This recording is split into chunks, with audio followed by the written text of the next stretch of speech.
जहन्नम में लेकर के जाने वाला एक और अमल है अपनी जिम्मेदारी को सही तरीके से ना निभाना। अगर आप अपनी जिम्मेदारी को सही तरीके से नहीं निभा रहे हैं तो आपके ऊपर जन्नत हराम हो जाएगी। अल्लाह के नबी फरमाते हैं जिसको अल्लाह ताला कोई जिम्मेदारी अता करता है, जिसके ऊपर कोई जिम्मेदारी अल्लाह ताला अता करता है, सुम्मा यमूतु यौमा यमूतु व हुवा गाशुन लिरइयतिही इल्ला हर्रमल्लाहु अलैहि जन्नह। अगर वो अपनी जिम्मेदारी को सही तरीके से नहीं निभा रहा है और उसी हालत में मर जाता है, उसके ऊपर जन्नत हराम हो जाएगी। मदरसे के नाज़िमों सुन लो, मस्जिदों के मुतवल्लियों सुन लो, और गांव के प्रधानों तुम भी सुन लो।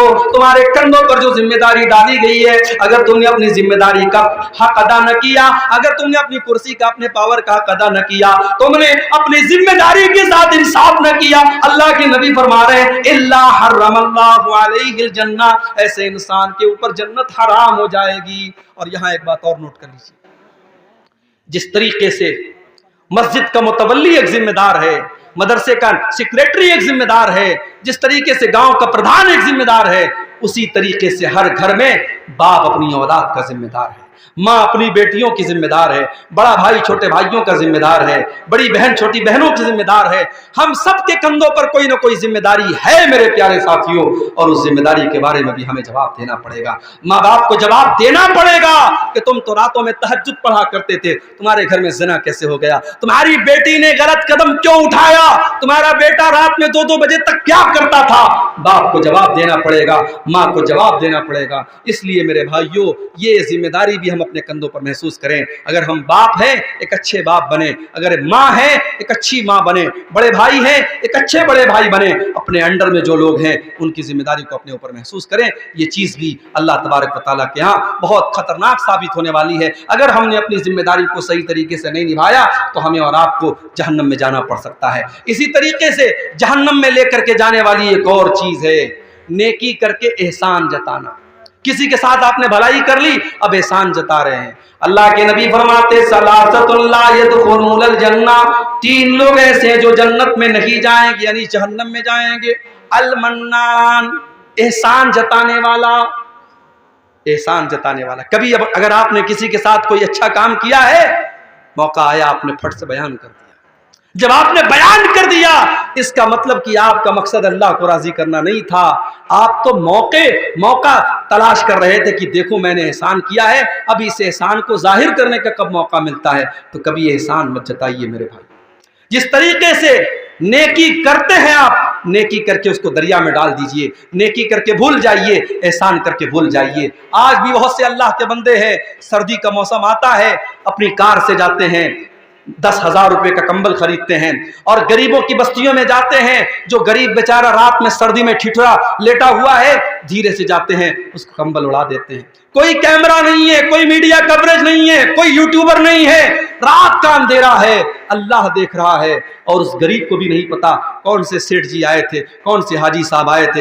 हाजी साहब उतरे, सेठ जी उतरे, उस गरीब को कंबल उड़ा के आगे बढ़ गए। ये नेकी मेरे भाइयों अल्लाह के काम देगी। नेकी करो, दरिया में डाल दो। ये दौर बड़ा अजीब दौर है मेरे भाई, ये दौर बड़ा अजीब दौर है। वो दौर खत्म हो गया जब नेकी करके लोग दरिया में डाल देते थे। अब लोग नेकी करके यूट्यूब पर डालते हैं, अब लोग नेकी करके फेसबुक पर डालते हैं, अब नेकी का प्रचार किया जाता है। अब एक ही हैंड पंप पर 10 बार पेंट होता है, एक बार ग्रीन होता है, एक बार ब्लू होता है, एक बार रेड होता है।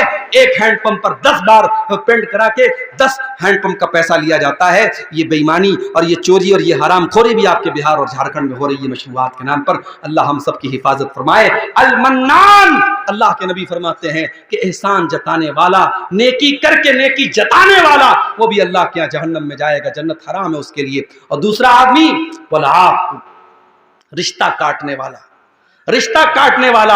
भाई ने भाई से रिश्ता काट लिया, भाई ने बहन से रिश्ता काट लिया, बेटे ने बाप से रिश्ता काट लिया। अरे तू कौन होता है रिश्ता काटने वाला? ये रिश्ता तेरा बनाया हुआ नहीं, ये रिश्ता रब का बनाया हुआ है, ये रिश्ता अल्लाह का बनाया हुआ है। अल्लाह ने तुझे किसी का भाई बनाया, अल्लाह ने किसी का भतीजा बनाया, अल्लाह ने किसी का पोता बनाया, अल्लाह ने किसी का बेटा बनाया। तो रिश्ते अल्लाह ने बनाए हैं, रिश्तों को तोड़ने वाले तुम कौन होते हो? ला यदखुलुल जन्नत कातिउन, अल्लाह के नबी कहते हैं रिश्ता काटने वाला जन्नत में नहीं نہیں جائے گا۔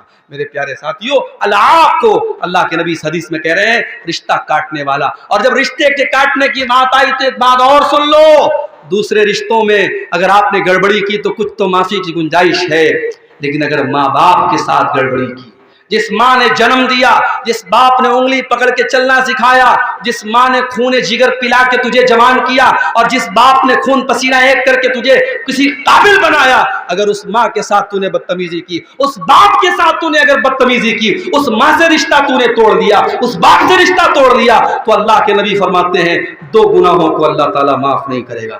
دو گناہوں کی سزا اللہ تعالیٰ دنیا ہی میں دے دیتا ہے، البغی و عقوق الوالدین، ایک ظلم و ستم کرنے کی سزا اور دوسرے والدین کو تکلیف دینے کی سزا، یہ دو گناہوں کی سزا اللہ تعالیٰ دنیا ہی میں دے دیتا ہے۔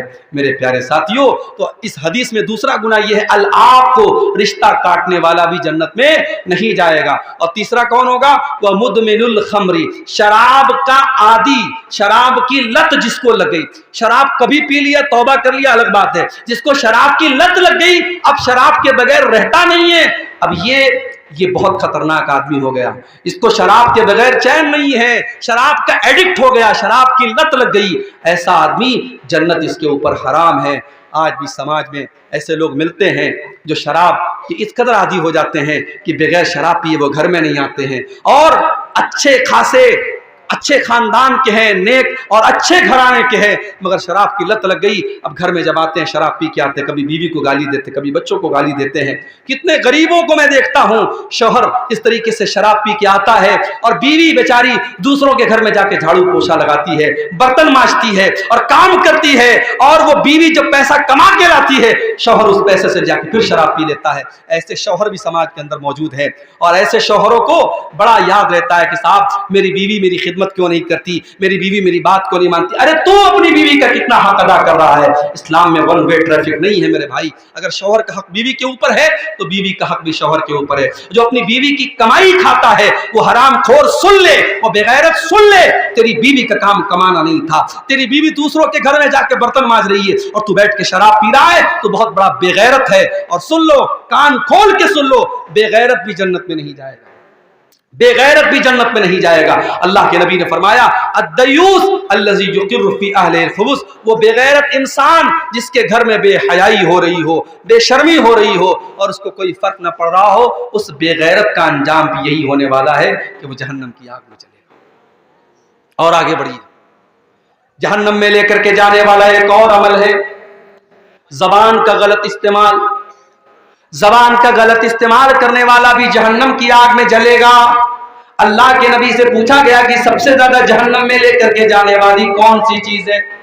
آپ نے فرمایا الفم والفرج، زبان اور شرمگاہ، یہ دو چیزیں سب سے زیادہ جہنم میں لے کر کے جانے والی ہیں۔ زبان سے انسان جھوٹ بولتا ہے، زبان سے انسان غیبت کرتا ہے، زبان سے چغلی کرتا ہے، زبان سے دوسروں کی عزت اچھالتا ہے، زبان اور شرمگاہ کا غلط استعمال کرنے والے سب سے زیادہ جہنم میں جائیں گے۔ اسی لیے اللہ کے نبی فرماتے ہیں لا يدخل الجنت نمام، چغل خور انسان جنت میں نہیں جائے گا، چغل خوری کرنے والا جنت میں نہیں جائے گا، یعنی جہنم میں جائے گا۔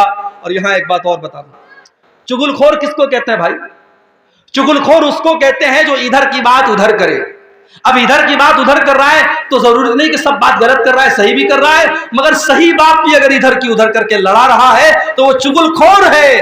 اور اگر دو بھائیوں میں صلح کرانے کے لیے کوئی انسان آگے بڑھتا ہے اور جھوٹ بھی بول دیتا ہے لیکن دو بھائیوں کو ملا دیتا ہے، اللہ کے نبی فرماتے ہیں لیس الکذاب الذی یصلح بین الناس، دو بچھڑے ہوئے لوگوں کو ملانے کے لیے اگر کوئی جھوٹ بھی بول دیتا ہے تو ایسا جھوٹ اللہ کیا معاف ہے۔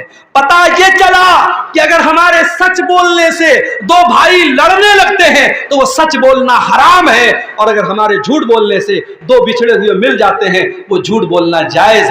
میرے بھائیوں، اسلام میں صلح صفائی کی بڑی اہمیت ہے۔ میں جانتا ہوں آپ کے گاؤں میں بھی کچھ ایسے ضرور معاملات ہوں گے، ہر گاؤں میں رہتے ہیں کہ کبھی کہیں بھائی بھائی میں مسئلہ چل رہا ہے، کہیں جو ہے باپ بیٹے میں مسئلہ چل رہا ہے، جہاں بھی من مٹاؤ ہے، دل میں میل کچیل ہے، صاف کر لو میرے بھائی، چغل خوری نہ کرو، غیبت نہ کرو، زبان کا غلط استعمال نہ کرو۔ اللہ کے نبی فرما رہے جہنم میں سب سے زیادہ لے کے جانے والی کوئی چیز ہے تو زبان اور شرم کا